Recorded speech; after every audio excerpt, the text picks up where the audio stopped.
Bom dia, irmãos e irmãs. Nós estamos hoje dando um fechamento provisório à nossa série sobre as marcas da Igreja Saudável. Nós estávamos considerando a epístola de Paulo a 1 Coríntios, ou melhor, a primeira epístola de Paulo aos Coríntios, né? E nós interrompemos aquela exposição. Agora, nesse mês, nós abordamos 4 marcas de uma igreja saudável, ou seja, uma igreja saudável é marcada por teologia bíblica, por uma forma, uma estrutura de ler toda a Bíblia. Uma igreja saudável é marcada por uma governança que seja de fato bíblica, ou seja, essa igreja separa presbíteros e diáconos para guiar a comunidade. Uma igreja saudável é uma igreja que contribui com generosidade, como nós ouvimos semana passada, e hoje eu vou tratar sobre a conversão como uma das marcas da igreja saudável. Domingo que vem nós retomamos nossas exposições em 1 Coríntios. Se não me falha a memória, nós vamos agora um arco direto até o final de 1 Coríntios, depois nós interrompemos mais um pouquinho para voltar a tratar de mais 4 ou 5 marcas da igreja saudável. Mas eu queria começar lendo a Bíblia, lendo 2 textos bíblicos que julgo importantes aqui.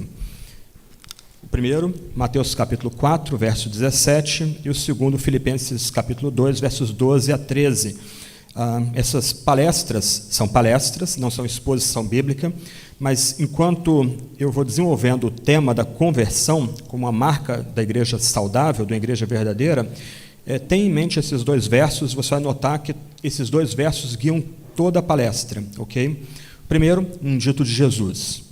Daí em diante, Jesus começou a pregar e a dizer: arrependam-se, porque está próximo o reino dos céus. Arrependam-se, porque está próximo o reino dos céus. O apóstolo Paulo, escrevendo para a amada igreja de Filipos, ele diz: assim, meus amados, como vocês sempre obedeceram, não só na minha presença, porém muito mais agora, na minha ausência, desenvolvam a sua salvação com temor e tremor, porque Deus é quem efetua em vocês tanto querer como realizar, segundo a sua bondade. Desenvolvam a sua salvação, porque Deus é quem efetua em vocês tanto querer como o realizar, segundo a sua boa vontade.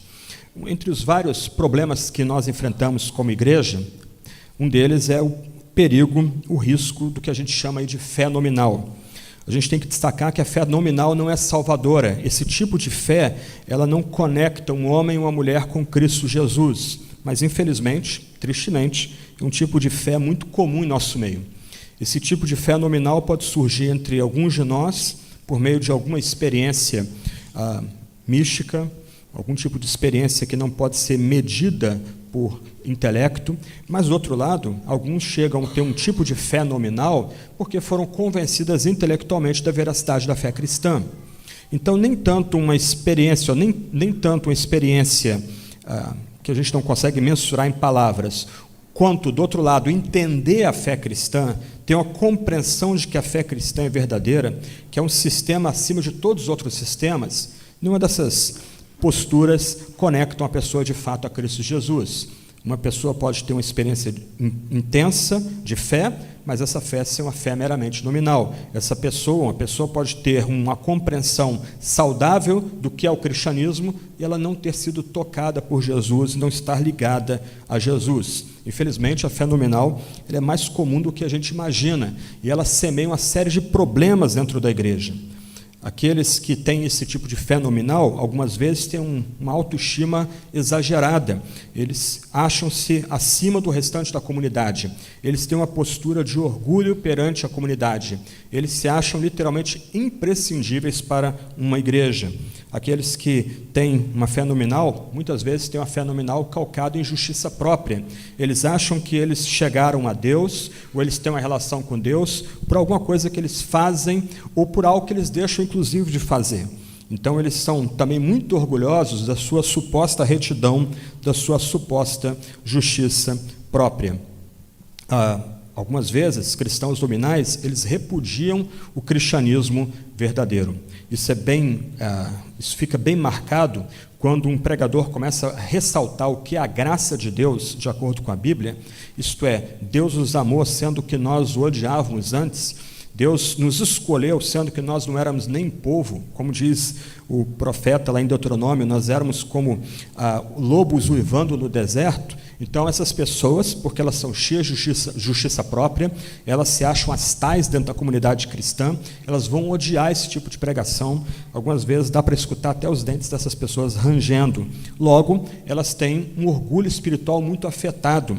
Elas vão falar longa e demoradamente a respeito das suas experiências com Deus, do seu vasto saber, de quanto eles estudaram, do que eles têm feito dentro da igreja. Eles também têm uma falsa confiança na segurança de salvação. Muitas vezes, quando você conversa com cristãos nominais, uma das questões que saltam aos olhos é que muito da fé deles não está em Cristo, não está na cruz, não está no drama que ocorreu no Calvário, naquele Gólgota sangrento, mas está no fato de que eles não bebem, não fumam, eles vêm todos os domingos à igreja, eles se vestem de uma certa forma, usam terno, gravata, saias abaixo do joelho, coisas desse gênero. Eles acabam colocando a sua fé, muitas vezes, em outro objeto que não Jesus Cristo. Logo, eles têm uma falsa confiança de segurança quanto à salvação. E eles vão usar, então, moralidade e sinais místicos que podem ser, muitas vezes, enganosos, como sinais de certeza de salvação. Se você notar, em nenhum momento aqui, Cristo é colocado no centro da fé daqueles que têm esse tipo de fé carnal ou fé temporária, ou que eu chamo aqui de uma fé nominal. Mas, mais uma vez, esse tipo de fé nominal, ou uma fé carnal, ela não é uma fé salvadora, ela não é uma fé que conecta pessoas de fato com Jesus Cristo. E se você já está há bastante tempo na igreja, você pode puxar de memória que alguns dos dramas mais amargos que a igreja passa justamente ocorrem porque são cristãos nominais, cristãos que têm esse tipo de sinal como marca, que produzem confusões e brigas dentro da igreja. Brigas algumas vezes horrorosas, brigas que muitas vezes nem mesmo há entre incrédulos, mas elas ocorrem dentro da igreja porque pessoas têm essa postura de descansar em outro objeto de fé que não Cristo Jesus. Logo, eles têm uma fé que é posta sobre um banco de areia. Quando vêm os problemas, as lutas da vida, essa fé simplesmente desaba. Esse tipo de fé, ela é caracterizada também como uma fé calcada na graça barata. E Dietrich Bonhoeffer, o famoso mártir luterano, morto aí faltando um mês para terminar a Segunda Guerra Mundial, por ordem do próprio Heinrich Himmler, um tipo de vingança horrorosa contra um cristão devoto, ele escreve no seu clássico Discipulado: graça barata significa justificação dos pecados e não do pecador. A graça barata é a graça que nós dispensamos a nós próprios. A graça barata é a pregação do perdão sem arrependimento, é o batismo sem a disciplina de uma congregação, é a ceia do Senhor sem confissão de pecados, é a absolvição sem confissão pessoal. A graça barata é graça sem discipulado, a graça sem a cruz, a graça sem Jesus Cristo vivo e encarnado. Como é que nós lutamos contra a fé nominal? Qual é o antídoto bíblico contra a fé nominal? A resposta da Bíblia diante do problema da fé nominal é uma compreensão do que é a conversão segundo o próprio testemunho da Sagrada Escritura. Se nós lembrarmos dos textos que nós lemos, primeiro, Jesus, o próprio Cristo, ele exige que nossa vida seja uma vida de arrependimento. Se nós queremos entrar no reino dos céus, toda a nossa vida precisa ser caracterizada por atitude de quebrantamento, ou o que eu chamo aqui na palestra de conversão diária. Mas Paulo vai lembrar que o cristão é alguém que luta e trabalha pela sua salvação. Ele efetua a sua salvação com temor e tremor. Essas duas palavras são fortes.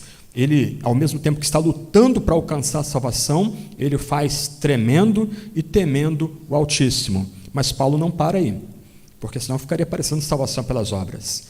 Ele, como uma pessoa que pensa em termos de paradoxo, como um bom hebreu, ele vai lembrar que se nós lutamos pela nossa salvação com temor e tremor, é porque Deus infundiu em nosso coração tanto o almejar a salvação, como o caminhar nesse caminho. Então, a fé cristã apela ao que eu chamaria de dois lados da salvação. De um lado, a Escritura vai nos ensinar muito fortemente, como diz o profeta Jonas do ventre do grande peixe, citando um dos salmos, que a salvação pertence exclusivamente ao Senhor. A gente precisa, de todas as formas, evitar completamente a salvação pelas obras aqui. A Bíblia ensina que nós não cooperamos com Deus nem um único centímetro. Tudo que nós fazemos para a nossa salvação provém do próprio Senhor. O nosso menor esforço na salvação e na santificação provém do próprio Deus. Ele que coloca em nosso coração tanto o ansiar, tanto o desejar, como o caminhar na senda da salvação. Então, diante da salvação pelas obras, a gente repudia completamente essa noção de que o ser humano pode cooperar em alguma medida com Deus para a sua salvação, enfatizando um dos lados do que a Bíblia ensina sobre salvação, em que Deus faz tudo, nós não fazemos nada. Toda a nossa salvação é obra de Deus, do começo ao final, desde antes da fundação do mundo até a nossa glorificação, quando Cristo voltar em glória e todos nós formos transformados e nos reunirmos com Ele, com corpos ressuscitados. Então, de um lado, quando a gente pensa no que a Bíblia ensina sobre salvação, diante do problema do cristão nominal, do cristianismo nominal, nós enfatizamos, de um lado, a obra de Deus, soberana e nossa salvação. Ele faz tudo, nós não fazemos nada, nós não cooperamos com Ele, tudo é obra dele. Do outro lado, a gente tem que ressaltar a nossa resposta ao que Deus faz. O que Deus fez objetivamente em Cristo, na cruz do Calvário, e do outro lado, a nossa resposta ao que Deus faz dentro de nós, em nosso coração e nossa vida. Por isso, nós falamos que Deus salva, e do outro lado, nós falamos que nós nos convertemos. Alguns irmãos reformados, tentando ser mais bíblicos do que a própria Bíblia, eles vão enfatizar que é Deus que nos converte. Mas a Sagrada Escritura, em todo o tempo, nos é apelado a que nos convertamos, a que mudemos de vida. Então, se de um lado a Escritura é unânime em afirmar que Deus faz tudo pela nossa salvação, toda a nossa salvação é obra dele, do outro lado, a Escritura exige daqueles que receberam a salvação que eles se convertam diariamente.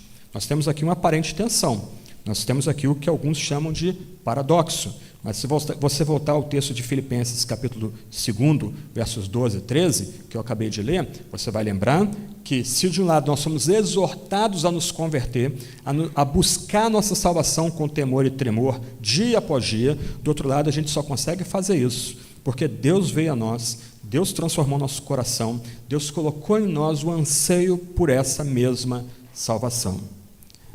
Quando a gente consegue colocar esses dois aspectos juntos da vida cristã, nós conseguimos repudiar completamente a noção de uma fé carnal, ou de uma fé temporária, ou de uma fé meramente humana em nosso meio. Se de um lado, o lado divino da salvação é a causa suprema de sermos renovados, sermos transformados como novos homens, novas mulheres em Cristo, a nossa resposta à obra de Deus também é real, intensamente real. Para que a gente experimente o Evangelho em sua plenitude, nós precisamos não só enfatizar a obra de Deus na justificação de pecadores, mas também a gente precisa enfatizar o processo de conversão, que implica uma vida constante de fé e arrependimento. De um lado, externamente, quando nós cremos em Cristo, nossa relação com Deus muda. Antes éramos inimigos de Deus, antes estávamos mortos dos nossos delitos e pecados, antes éramos escravos do mundo e de Satanás. Mas quando nós nos voltamos para Jesus, nos agarramos à cruz de Cristo, algo muda nessa relação. Aquele que era contra nós, agora é por nós. Nossa relação com Deus agora muda. Externamente, nós que éramos inimigos, passamos a ser considerados amigos. Nós que antes éramos estranhos, agora somos considerados filhos e filhas. Mas, internamente, algo muda também. Quando nós cremos em Jesus, não só nossa relação externa, objetiva com Deus muda, nossa relação com Ele também muda. Antes nós éramos algo. Aí, quando cremos em Cristo, nós somos agora, como Paulo diz, 2 Coríntios capítulo 5, nova criação, novas criaturas. Algo muda dentro de nós, algo foi transformado dentro de nós. Essa transformação ocorre como nossa resposta à graça dada em Cristo Jesus. Por isso, nós devemos enfatizar não só o ato de Deus em nos justificar, o que nos coloca numa nova relação com o Altíssimo, mas também a nossa resposta de conversão, de fé e arrependimento. Os dois aspectos são parte da mesma mensagem. Eles não têm como ser separados. De um lado, por causa de um ato, toda a nossa relação foi modificada.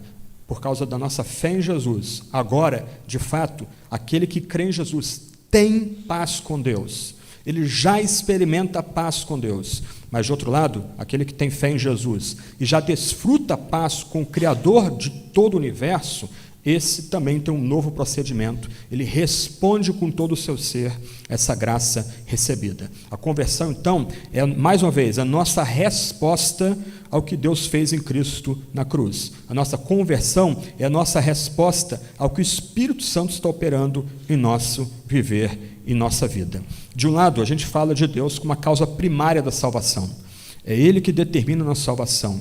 Ele que vem a nós em Cristo Jesus, tornando-nos novos homens, novas mulheres em seu Filho, em Jesus Cristo. Mas Deus usa causas secundárias. Ele usa a pregação, Ele usa o batismo que nós tivemos ontem, Ele usa a Santa Ceia, Ele usa as orações, Ele usa o testemunho de fé dos evangelistas da igreja, e pessoas agora são chamadas a responder a essa mensagem. A resposta é necessária.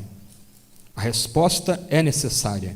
De um lado, Deus opera, mas Ele opera por meio da resposta ou de fé ou de incredulidade das pessoas que ouvem a mensagem sendo anunciada por meio das causas secundárias. Mais uma vez, então, a gente é chamado a responder ao que Deus está fazendo dentro de nós. Uma igreja saudável não vai dar espaço para fé nominal, para um tipo de fé carnal. Esse tipo de fé não tem espaço em nosso meio. Ainda hoje, reverbera entre nós, na imaginação de homens e mulheres do Ocidente, o afundamento do Titanic, em 15 de abril de 1912. Ainda que a gente se impressione mais com o filme, mas aquele foi um evento marcante na cultura ocidental. Toda a arrogância tecnológica do Ocidente literalmente sendo afundada em poucos minutos, e milhares de pessoas, muitos deles da elite americana e europeia, morrendo congelados no Atlântico Norte. E aquele acidente gravou na nossa mente a ideia do iceberg, né? Um bloco de gelo imenso, em que você vê uma pontinha acima do mar e vê um bojo imenso por baixo do mar. Eu imagino que os vigias do Titanic nem deram alarme, nem deram nenhum aviso, porque viram lá um pedaço de gelo boiando e não sabiam o que estava embaixo. Não havia sonar, radar ainda naquele tempo, eu imagino, mas simplesmente foi um erro trágico não considerar tudo que vinha abaixo daquele pequeno bloco de gelo que fez um buraco de quase 12 metros no casco do navio que nem Deus afundava. Mas a imagem desse iceberg, ela pode ilustrar para a gente essa noção de paradoxo e tensão da vida cristã. E a gente vai fazer o seguinte, vamos tentar considerar esse iceberg de baixo para cima. Nós já pensamos, vamos refletir um pouco sobre a parte de cima, mas é importante olhar a parte de baixo. O que Deus faz durante nossa salvação? Primeiro, Deus nos elege, graciosamente, soberanamente. Deus tem prazer em escolher os piores pecadores desde antes da fundação do mundo e derramar seu amor sobre esses piores pecadores. Paulo diz que não são muitos os sábios, os fortes, os inteligentes são escolhidos, mas Deus se compraz em escolher justamente aqueles que nada são, para que Ele receba toda a glória. Os desprezados, os marginalizados, esses são o alvo do amor eletivo divino. Então, só a noção de eleição já descarta completamente qualquer noção de salvação pelas obras, qualquer noção de cooperação com a graça divina.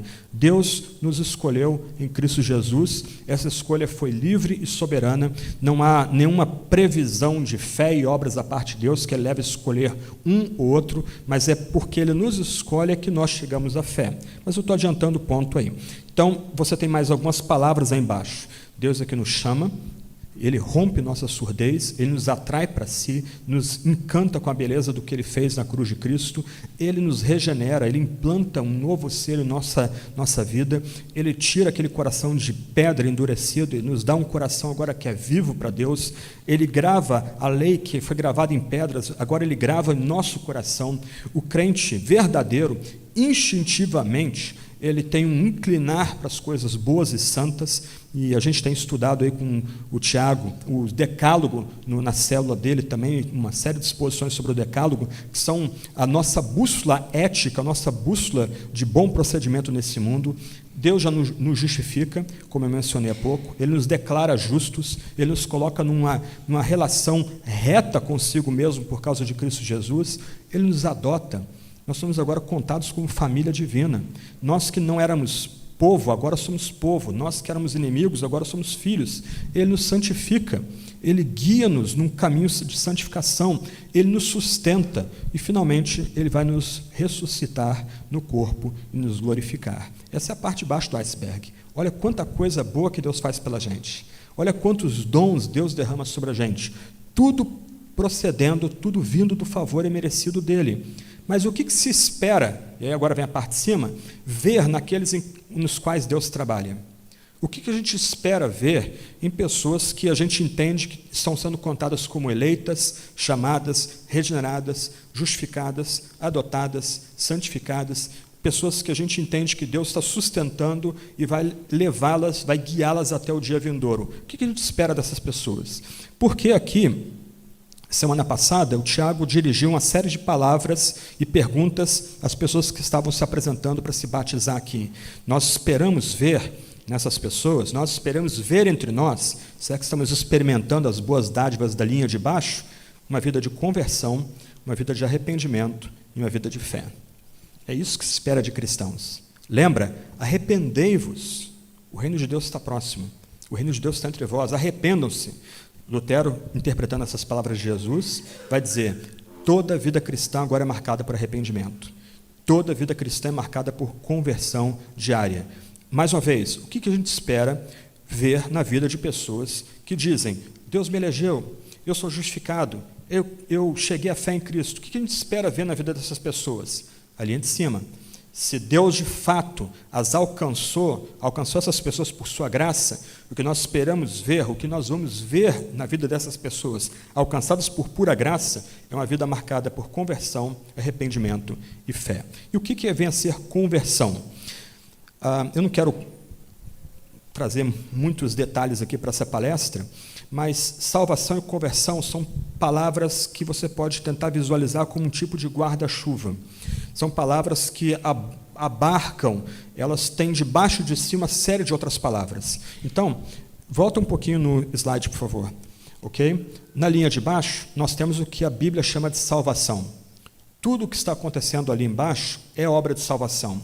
Por isso, gente, nós fomos salvos, nós estamos sendo salvos e nós seremos salvos.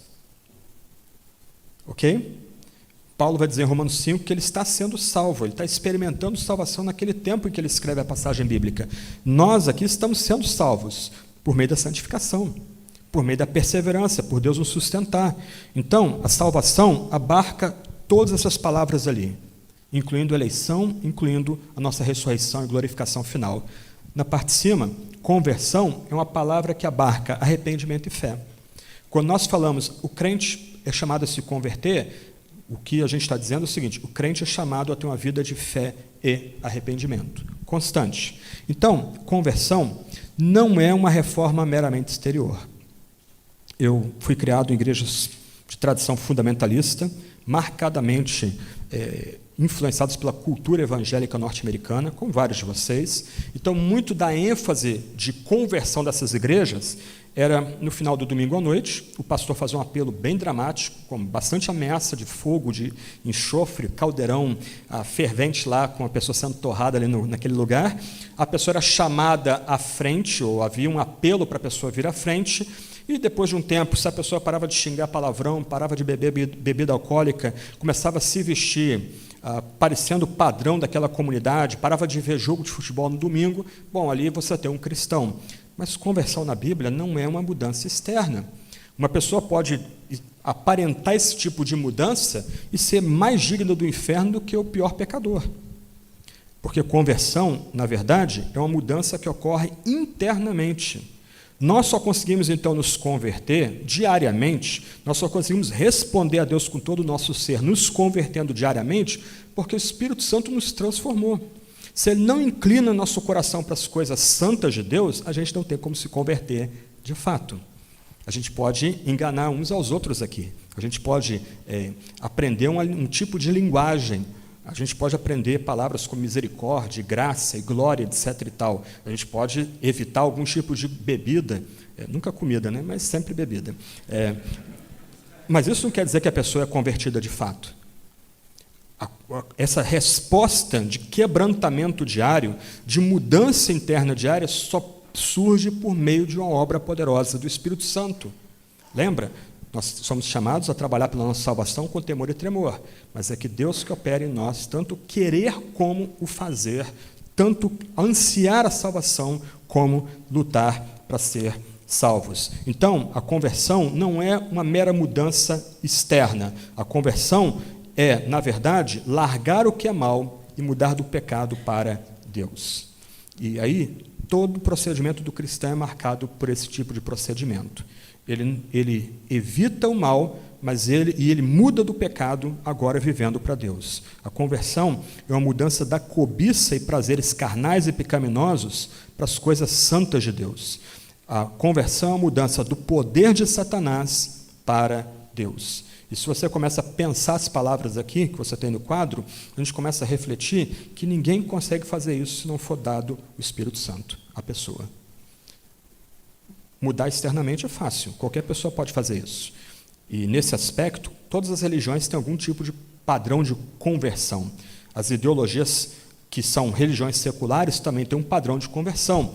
Há tempos atrás, no nosso grupo de WhatsApp da igreja, eu mandei um texto com fotos, mostrando lá, documentando, o autor da reportagem documenta, como é que pessoas, depois de abraçar uma certa ideologia, uma certa religião secular, simplesmente mudaram a sua aparência. Completamente. Corte de cabelo, procedimento, jeito de se lidar até com os pais, inclusive. Então, qualquer religião, qualquer sistema religioso tem uma visão de conversão. Quando a gente pensa no cristianismo, o que marca a diferença da conversão cristã para a conversão de todas as outras religiões, e mesmo religiões seculares, é que nossa visão de conversão é calcada na transformação interna que nos coloca num outro caminho, num vivo e santo caminho. As exigências santas de Deus e a profundidade do pecado são mostradas ao pecador para destruir todos os vestígios de orgulho e justiça própria.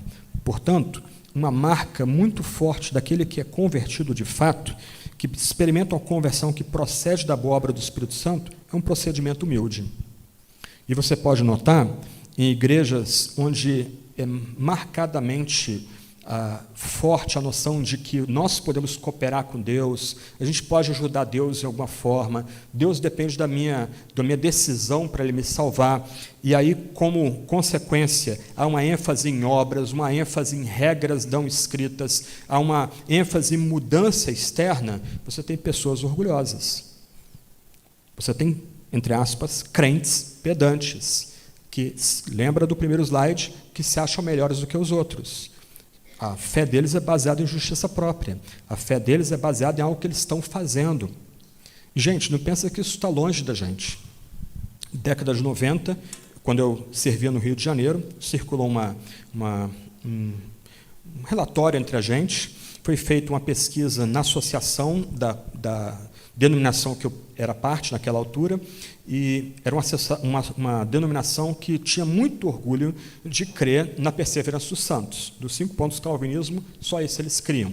Então, eles defendiam com muita garra a ideia de que, entre aspas, uma vez salvo, salvo para sempre. O que é uma frase bonita, mas uma simplificação do ensino bíblico. Então, foram feitas 2 perguntas. Primeira pergunta, você tem certeza da sua salvação? Segunda pergunta, qual é a base da segurança da sua salvação?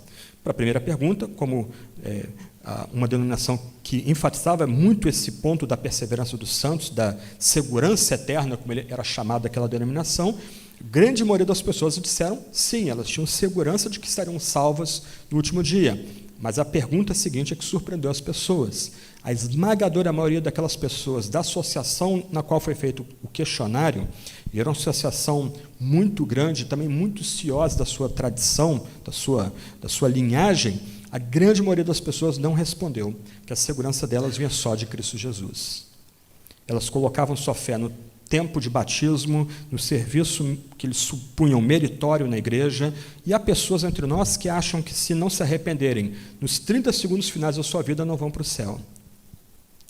Mas se veem como crentes, são até mesmo recebidas como batizadas, ou por meio do batismo, em nossas igrejas, e são muito orgulhosas. Tratam o irmão, a irmã com condescendência, são prontas a exortar. Você já deve ter topado com esse tipo de gente. Ele olha para você de baixo para cima e, muitas vezes, manipula a sua liberdade cristã, impondo a você um código de conduta que muitas vezes estranha você e, mais ainda, estranha o universo bíblico. Aqueles que são de fato convertidos, aqueles que andam de fato na senda da conversão, têm uma vida marcada por humildade, porque eles sabem que tanto querer como efetuar a salvação procede de Deus. Isso implica uma mudança tremenda no procedimento, nos afetos, no intelecto dessa pessoa. Então, quando a Bíblia fala de conversão, que é essa guinada, essa mudança que o crente de verdade experimenta, a conversão ela é marcada, então, por duas respostas que nós oferecemos a Deus. Uma resposta de fé e uma resposta de arrependimento. A conversão, então, implica uma atitude de fé. Aquele crente que se converteu, de fato, ao ouvir o anúncio do Evangelho, foi movido pelo Espírito a se converter, ele agora é chamado a ter fé. E, da forma mais simples possível, a fé é confiar, a fé é receber. E confiar e receber Cristo, tão somente Cristo. Então, espera-se que numa mensagem cristã, Cristo seja o centro dessa mensagem, o Cristo crucificado, o Cristo sepultado, o Cristo ressurreto pelos nossos pecados, e esse tipo de pregação ungido pelo Espírito suscita em pessoas, em homens e mulheres que talvez nunca tenham ouvido essa mensagem, uma resposta de fé.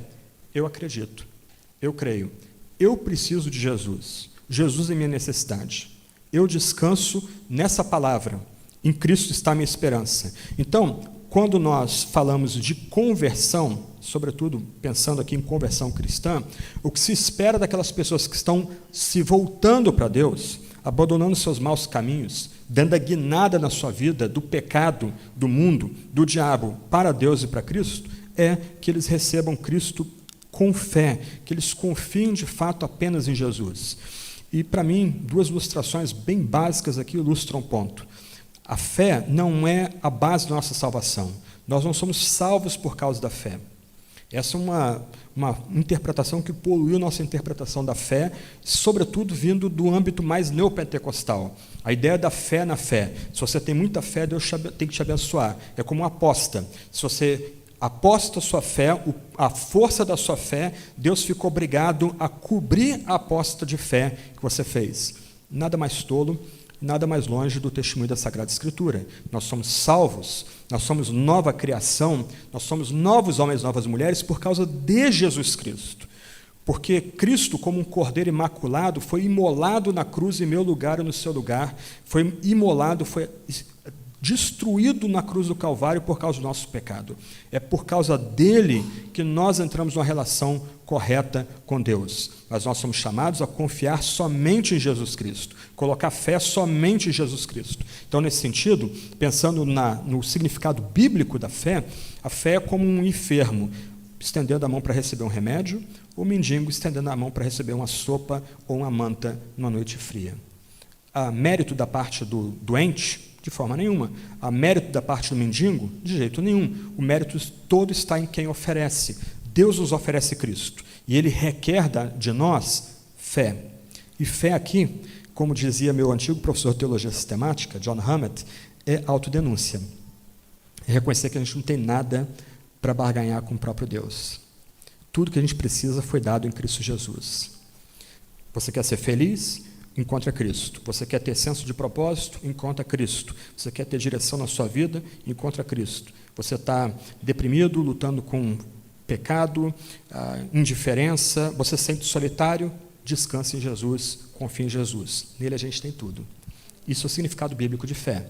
Mais uma vez, a fé não é a base da nossa salvação. mas a fé é o meio de receber Cristo. E o que surpreende a gente, quando a gente começa a estudar sobre a fé na Sagrada Escritura, é que não é a fé forte que importa para Jesus. Até mesmo essas noções de prosperidade mágicas minaram nossa compreensão de fé. E a gente tem os chavões, né? Muita fé, muito poder; pouca fé, pouco poder; nenhuma fé, nenhum poder. Mas, irmãos e irmãs, na Bíblia, às vezes, a fé mais fraca é aquela fé que é atendida. É aquela fé que leva Deus a abençoar e derramar dádivas a uma pessoa. Então, para nós aqui, não importa o tamanho da fé do crente, importa que ele tenha fé. A gente aprende do pai do menino que era possuído pelo espírito imundo, em Mateus 9, 24, Jesus pergunta para ele se ele tem fé. Aí qual a resposta dele? Eu creio, ajuda-me na minha falta de fé. Então, para nós aqui, não importa o tamanho da nossa fé. Não importa, a gente não pode deixar esse tipo de linguagem entrar em nosso meio. Muitas vezes é na pior fraqueza, na noite mais escura e desesperançosa, é que Deus vem, por meio de Cristo, sobre nós e brilha sobre nós. Então, o que importa aqui não é o tamanho da fé, mas é desejar Cristo, é ansiar por Cristo, é descansar em Cristo. E essa fé que se espera no convertido, ela é renovada diariamente na Sagrada Escritura ou pelo meditar na Sagrada Escritura. Presta atenção, da mesma forma como nós somos salvos, estamos sendo salvos e seremos salvos, importa que nós tenhamos tido fé, estamos tendo fé e teremos fé. Nossa fé é renovada dia após dia. Nossa fé não é algo que descansa no passado. Eu fui salvo. Eu tive uma experiência no passado.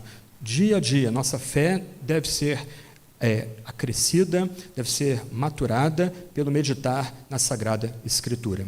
Então, quando nós esperamos uma igreja de gente convertida por obra do Espírito Santo, nós esperamos uma igreja de homens e mulheres que estão crescendo na fé, que estão prontos a ajudar uns aos outros também nos maus momentos, quando a nossa fé parece ser pequenininha, parece ser frágil, mas é justamente quando a fé é pequena e frágil é que há ali espaço para a graça de Deus trabalhar com grande poder.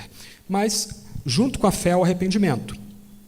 E, em teologia, a gente costuma dizer que essas são graças simultâneas, são lados diferentes da mesma moeda.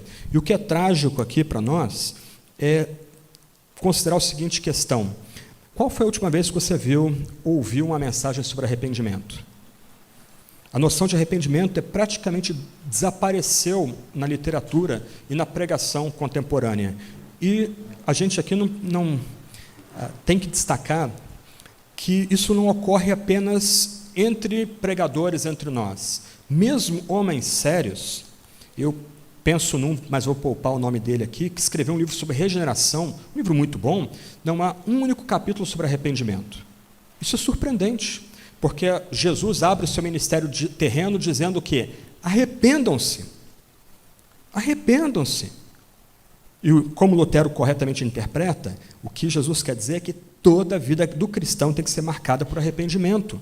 Arrependimento não é um sinônimo da fé, mas é um dom que Deus concede junto com a fé. Então, espera-se que na vida de todo cristão que experimenta a conversão, que está se convertendo, espera-se encontrar na vida desse cristão fé, que é renovada dia após dia, fé em Jesus Cristo, não no pregador, não na igreja, não na estrutura, na denominação, mas fé em Cristo, como dado nos evangelhos, como ensinado nos evangelhos, mas também espera-se ver em cristãos convertidos uma vida de arrependimento. E o que é arrependimento? Arrependimento é voltar-se para Deus com atitude de dependência para receber a libertação dos pecados. Arrependimento é uma tristeza profunda pelos pecados passados e determinação para viver ou de viver para Deus.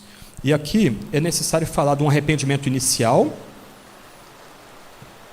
e do processo de arrependimento que vai durar toda a vida.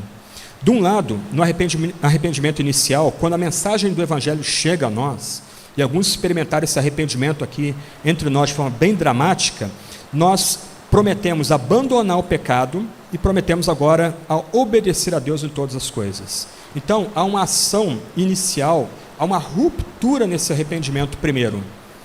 O Evangelho nos atinge, Nós entendemos quem é Cristo. Nós entendemos quem é Deus, um ser absolutamente santo que não compactua com o pecado. Aí nós sentimos tristeza por toda a nossa vida anterior. A gente repudia toda a nossa vida anterior. Há uma ruptura. Mas, do outro lado, aquele que é convertido de fato, agora passa a experimentar uma vida inteira de arrependimento e de quebrantamento. Ele começa a lutar dia após dia em tornar a intenção inicial de romper com o pecado uma realidade diária.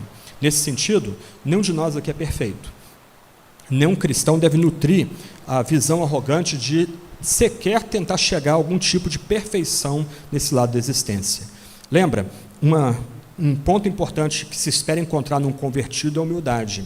Isso está acoplado a essa visão de arrependimento. Nós somos humildes porque sabemos que todos temos nossas fraquezas, todos temos nossos pontos cegos, todos estamos nos quebrantando dia após dia, nós temos muito a nos arrepender dia após dia. Talvez para alguns aqui, quando você se converteu, um pecado, que era um vício para você, você experimentou uma ruptura ali, aquele pecado não significa mais nada para você. Para outros aqui, que, por exemplo, lutaram com o problema da bebida, agora só sentir o cheiro já faz você salivar e voltar para aquela vida miserável que você tinha antes, de escape pela bebida. E você vai ter que se arrepender e lutar diariamente para vencer esse pecado. Por isso que a vida cristã é marcada por humildade, por quebrantamento, por arrependimento diário. Então, o arrependimento é tanto uma experiência inicial, em que nós, num momento de ruptura, ouvimos a palavra do Salvador e agora rompemos com toda a nossa vida passada, mas agora passa a ser parte de um processo. Então, quando a gente fala que a gente busca uma igreja de gente convertida, o que nós queremos afirmar é que nós buscamos uma igreja de homens e mulheres que renovam sua fé dia após dia na palavra de Deus, que estão crescendo nessa fé em meio a muitas lutas, mas também nós buscamos uma igreja quebrantada, uma igreja humilde, uma igreja disciplinada no caminho do Salvador, uma igreja que não se contenta ou não tolera um retorno ao velho procedimento, a velhos procedimentos, a antigos pecados. E essa igreja, dia a dia, se volta para Deus, dia a dia se quebranta, dia a dia busca o Senhor em arrependimento, em ruptura com pecados que ainda permanecem. Com isso, essa visão de conversão leva-nos a uma vida de obediência radical ao Senhor. O convertido, então, ele passa a viver sob a ordem de Cristo. Se alguém quer vir após mim, negue a si mesmo, dia a dia tome a sua cruz e siga-me. O procedimento do cristão, então, agora nessa vida de obediência radical a Cristo e as suas demandas, consiste em negar o eu. Ou seja, o cristão passa a exaltar Cristo e não suas habilidades naturais. Ele passa a desejar o crescimento do reino de Cristo mais do que suas vantagens pessoais. Ele entende que os seus dons, seus talentos, as oportunidades que Deus lhe concede, riqueza ou mesmo pobreza, são marcas para fazer o reino crescer. Aquele que ouviu de Cristo vai tomar sua cruz. E aqui a gente não pode banalizar esse dito. Algumas vezes eu vejo pregadores fazendo piada com esse ponto aqui, como se carregar a cruz fosse estar casado com uma pessoa difícil, ou a sogra, coisas do gênero. Só engraçado, mas não é engraçado. Carregar a cruz, naquele contexto, é estar pronto a morrer pelo próprio Cristo. Nós somos chamados a negar o nosso eu, negar os nossos desejos, ansiar a glória de Cristo, estamos prontos a sofrer com Cristo, paciente e alegremente, prontos a morrer por meio de Jesus Cristo. A gente tem um vislumbre disso nas notícias que nos chegam de crentes sofrendo na Venezuela. O líder da juventude batista venezuelana foi sequestrado em casa junto com o seu pastor. Sumiu nos porões do regime. Aí emergiu agora, semana passada. Foi solto semana passada. Esse é um risco em sociedades autoritárias ou totalitárias para quem quer seguir a Cristo. Mas isso é parte da vida de obediência ao qual somos chamados. Nós somos chamados a seguir dia após dia a Cristo, praticando as virtudes da mansidão, paciência, amor e obediência, por meio da mortificação da velha natureza e da vivificação da nova criação que Deus faz em nós e por nós. Todo esse ensino de conversão incide em 5 pontos finais aqui. Primeiro, a noção bíblica de conversão é uma resposta bíblica para a fé nominal. A fé nominal é completamente rechaçada aqui. Um homem, uma mulher, não pode ter ousadia de dizer que é cristão, não pode descuidadamente buscar o batismo se não experimentar a conversão em sua vida. A conversão é o que a gente busca naquilo que Deus está fazendo em nós e por nós. Se nós não estamos experimentando fé e arrependimento e uma vida de conversão, é sinal de que nós nunca fomos eleitos, nunca fomos regenerados, nunca fomos justificados, nunca fomos adotados. Deus não está nos santificando, Deus não está nos sustentando em meio à nossa luta. Só estamos enganando tragicamente a nós mesmos. Então, uma noção de conversão repudia e destrói a graça barata, repudia e destrói a noção de fé nominal ou fé carnal. A visão de conversão cristã também é uma ajuda para uma pregação equilibrada sobre a graça de Deus. Ao mesmo tempo que a gente tem que proclamar com muita força que Deus fez tudo em Jesus Cristo, que a justificação, num ato divino, gracioso, nos coloca numa relação correta com Deus, a justificação antecipa o julgamento vindouro e já nos absolve desse julgamento, e por isso que nós, crentes, vamos nos assentar com Deus e com Cristo para julgar os anjos. Do outro lado, essa pregação, para ser de fato bíblica, tem que enfatizar a nossa resposta de fé, de arrependimento, de conversão, de obediência radical. Se nós formos unilaterais no primeiro ponto, que deve nos encantar, nós podemos cair para a fé nominal, uma fé simplesmente temporária, uma fé que é mera anuência intelectual. As pessoas concordam, ok, o sistema faz sentido, a ideia faz sentido, é bonito a ideia, mas por dentro ele continua vivendo na miséria. Ele não tem paz. Ele não consegue ter paz. Por quê? Porque ele não se converteu de fato diante da mensagem gloriosa da graça. Então, os dois lados têm que estar equilibrados. Do outro lado, é possível distorcer o ensino da conversão, de tal forma que ele é colocado como um peso sobre a igreja. E o sinal de que o ensino da conversão é colocado como um peso sobre a igreja é quando nós começamos a buscar sinais meramente externos de que nós mudamos, esquecendo tudo que Deus faz e que nós não estamos vendo em termos de eleição, chamado, regeneração, etc., que é o que dá a base e a estrutura para a nossa conversão e nossa resposta de fé, arrependimento e obediência. A visão bíblica de conversão também serve como um guia para a nossa evangelização pessoal.